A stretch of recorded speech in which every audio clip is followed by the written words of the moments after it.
1, 2편에서도 말씀드렸지만 이 영상은 철저하게 현재 구충제와 항암제 개발 사이에 이루어진 연구에 대한 정보를 전달드리는 것이고, 구충제를 가지고 암 치료를 하시라는 의미로 드리는 말씀이 아님을 강조드립니다.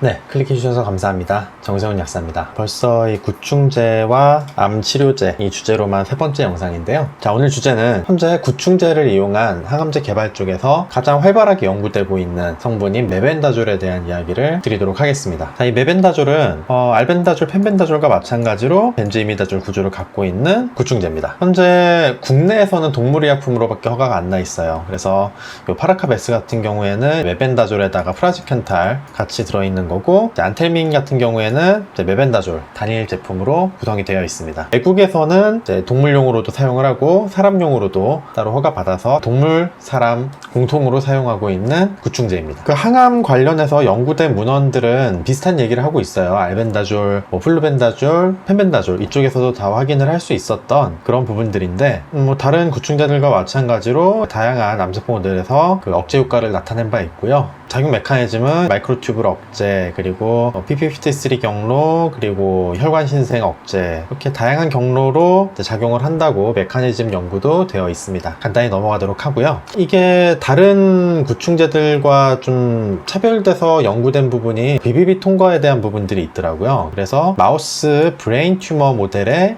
경구 투여로 이피커시를 확인을 했다는 그런 문헌이 하나 있었습니다. 그래서 나중에 뒤쪽에서 현재 진행 중인 메벤다졸 관련 임상 연구 리스트를 보여드릴 텐데, 그쪽에 그 중추신경계 쪽으로 진행되고 있는 연구들이 많이 있습니다. 사람에게 사용례가 있어서 가져와봤을 때 임상시험은 아니고 마치 조의 경우처럼 그 사용례에 대한 내용을 기술한 문헌이 있었습니다. 그래서 2명 케이스가 소개가 됐었는데요. 자, 첫 번째 케이스가 이제 2011년에 각종 화학요법에 반응을 보이지 않던, 사실상 치료를 놓은 그런 환자였죠. 부신피질암 환자인데 메벤다졸 100ml로 하루 2번 그냥 그것만 먹었대요. 그런데 한 2년 가까이 19개월까지도 상당히 안정적으로 유지가 됐었는데, 그 다음에 약을 끊었는지 아니면은 약을 먹고 있었는데도 안 좋아졌는지 좀 자세한 설명은 없었어요. 하지만 이후에 좋아지지 않았다, 이 정도의 내용을 담고 있었고요. 그리고 2013년에 직장암 환자가 있는데 마찬가지로 여러 군데로 전이가 돼서 상당히 상태가 안 좋은 그런 환자였습니다. 하지만 메벤다졸 투여 사용 6주 만에 상당히 컨디션이 좋아졌어요. 그런데 그때 간 수치가 또 크게 상승을 해서 어쩔 수 없이 그 메벤다졸 용량을 반으로 줄었는데, 그러고 나서 얼마 지나지 않아서 이제 뇌로 전이가 되면서 컨디션이 안 좋아졌다는 그런 사용례가 이렇게 두 가지가 있었고요. 그리고 간단하게 기술된 바로 이후 5명의 환자들에게 더 사용례가 있었지만 1명만 약간의 개선을 보였다는 내용을 담고 있습니다. 나머지 4명에게서는 효과가 없었겠죠. 그래서 이게 주목할 만한 부분은 현재 가장 활발하게 연구가 이루어지고 있어요. 알벤다졸이나 펜벤다졸 같은 경우에는 특별히 이런 항암 쪽으로 연구를 찾아보기가 힘들었는데, 현재 6개의 연구가 진행 중에 있습니다. 그 중에 하나는 지금 현재 리크루팅을 하지 않고 있다는 거 보니까 이미 피험자 모집을 완료하고 지금 모집된 피험자들만 연구를 진행하고 있는 것 같아요. 연구가 끝나면 이제 결과 분석을 하겠죠. 주제들을 한번 볼게요. 직장암도 있고요. 아까 직장암 환자 얘기가 있었죠. 그리고 가스트로인테스티널 캔서, 그러니까 소화기계 캔서, 그리고 소화기자에서 이제 뇌종양, 아까 말씀드렸죠. 그 마우스 모델에서 그 뇌종양 쪽으로 중추신경계 암에 대한 치료가 좀 괜찮게 나온 문헌이 있었다고 말씀드렸어요. 자, 그리고 더 보면 이 글리오마라는 것도 결국에는 중추신경계 쪽 종양이거든요. 결국 전체 6개 문헌 중에 3가지가 중추신경계 쪽 종양을 타겟으로 하고 있고요. 2가지는 소화기계 쪽 종양을 타겟으로 하고 있습니다. 네, 그리고 지금 언급을 안 드린 이 한 가지 문헌 같은 경우에는 특정 암을 타겟으로 한 것이 아니라 오버럴 서바이벌을 본 거라서 조금 내용이 달라요. 그래서 지금 이 연구들은 얼마만큼 진행이 됐느냐 하면은, 가장 빠르게 종료될 것으로 기대되는 연구가 2번째 연구, 그리고 5번째, 6번째 연구예요. 지금 이 연구들은 예상 종료를 내년 6월, 그리고 내년 9월, 내년 4월 이렇게 예상을 하고 있습니다.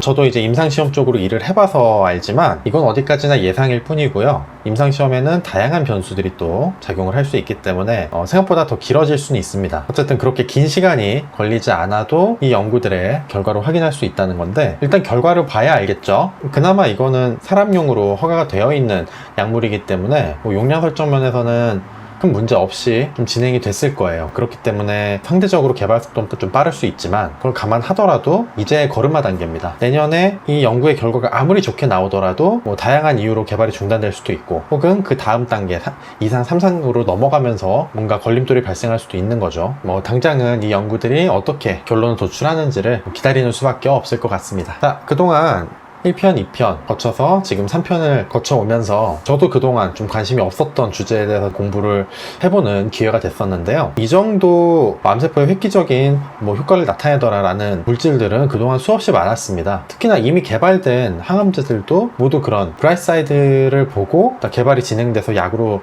시판이 된 거죠. 전문가들이 우려하는 부분은 그거예요. 이게 지금 뭐 펜벤다졸 같은 경우에는 사실 그랬죠. 뭐 사람 투여 용량조차도 지금 제대로 설정되지 않는 그런 약을 가지고 기적의 항암제인 것처럼 알려지고 있는 지금 현 세태는 상당히 위험하다, 동의할 수 있는 부분입니다. 그 어떤 의사도 약사도 임상시험을 전혀 거치지 않은 약에 대한 신뢰를 할 수는 없는 거거든요. 그렇기 때문에 지금 메벤다졸 같은 경우에는 오히려 가장 주목할 만한 약이 아닌가 생각을 해요. 적어도 이렇게 다양한 연구진들이 달려들었다는 거는 그 중에서는 가장 촉망받고 가능성이 있다고 판단을 했다는 거거든요. 사람들에게 좋은 소식을 물고 오는 그런 임상들이었으면 좋겠습니다. 1, 2편에서도 말씀드렸지만 이 영상은 철저하게 현재 구충제와 항암제 개발 사이에 이루어진 연구에 대한 정보를 전달드리는 것이고, 구충제를 가지고 암치료를 하시라는 의미로 드리는 말씀이 아님을 강조드립니다. 오늘 영상이 흥미로웠다면 좋아요와 구독 버튼 부탁드릴게요. 감사합니다.